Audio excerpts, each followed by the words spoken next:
దళిత గిరిజన సంక్షేమ హాస్టల్లో చదువుకునే పిల్లలు కష్టాల్లో ఉన్నారు, కాపాడండి అంటూ ఆందోళన చేపట్టారు దళిత సంఘర్షణ సమితి అధ్యక్షుడు ఎస్ మల్లి.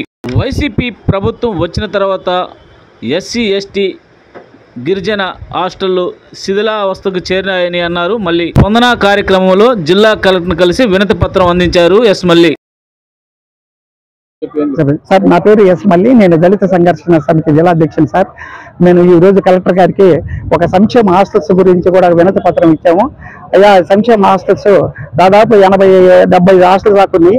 ఇంతకుముందు 150 హాస్టల్ ఉంటే అన్ని కూడా ఎత్తేసి 75 హాస్టల్ వరకు ఉన్నాయి. గిరిజన సంక్షేమ హాస్టల్ కూడా 12 చేశారు సార్. ఇది ఈ 12 హాస్టల్ కానీ ఈ 70 హాస్టల్ కానీ ఈ పిల్లలు కూడా చదువుకుంటుంటే సౌకర్యాలు లేవు సార్. తలుపులు ఉంటే కిటికీలు ఉండవు, కిటికీలు ఉంటే దుప్పటి ఉండదు, దుప్పటి ఉంటే ప్లేట్ ఉండదు, ప్లేట్ ఉంటే గ్లాస్ ఉండదు సార్. ఇంత దుర్భరమైన పరిస్థితుల్లో సార్ ఎక్కడైనా సరే ఖైదీలకు కూడా 240 రూపాయలు సార్ ఒక రోజు దినము. వాళ్ళకి మాత్రం 42 రూపాయలు సార్ ఒక రోజు భోజనం పెట్టి 42 రూపాయలు సార్. దాంట్లోనే మా టిఫిన్ పెట్టాలి, మధ్యాహ్నం భోజనం పెట్టాలి, జావు ఇవ్వాలి, కోడిగుడ్డు ఇవ్వాలి, అన్ని ఇవ్వాలని చెప్తాడు. అట్టిపండు కూడా ఇవ్వాలని చెప్తాడు జగనన్న. కానీ ఇప్పటికి కూడా 6 నెలల నుంచి కూడా డైట్ బిల్ రాలేదు సార్. ఎంత ఘోరమైన విషయం ఇది. డైట్ బిల్ ఇస్తే ఇచ్చినావు, కనీసం చలికి ఒక దుప్పటి ఇవ్వాలి కదా, పోటీ ఒక గ్లాస్ ఇవ్వాలి కదా, ఒక ప్లేట్ ఇవ్వాలి కదా. మేము అనగలమే. నువ్వు చేసిన దుర్మార్గంలో ఇది ఒక భాగం. మాకు కనీసం సంక్షేమ హాస్టల్స్ లో సౌకర్యాలు లేకుండా చేయటం అనేది చాలా అన్యాయము, చాలా దుర్మార్గం. ఎందుకంటే ప్రతి కలెక్టర్ గారు ప్రతి ఒక్కరు కూడా దళితులు గిరిజనులు అందరూ కూడా ఆఫీసర్లు అయింది కలగా ఇది ఒక సంక్షేమ పథకాల నుంచి సంక్షేమ హాస్టల్ నుంచి వచ్చారు. ఆ హాస్టల్లో ధ్వంసం చేయాలంటే ఈ తరం రాకూడదు అనే ఉద్దేశంతో మీరు మా హాస్టల్ సంస్థ ధ్వంసం చేశారు. కిటికీలు కూడా లేకుండా చేశారు.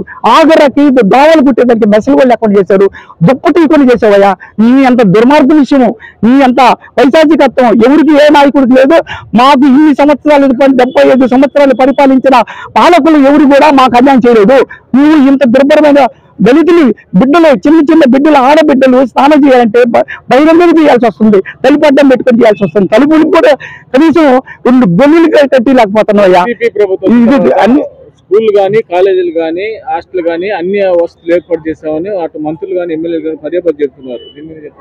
సార్, ఇది చాలా దుర్మార్గం సార్. ఎందుకంటే నాడు నేడు పథకం సంక్షేమ హాస్టల్స్ లో నాడు నేడు పథకం 1000 కోట్ల రూపాయలు శాంక్షన్ చేస్తానని 4 నెలల క్రితం చెప్పాడు సార్.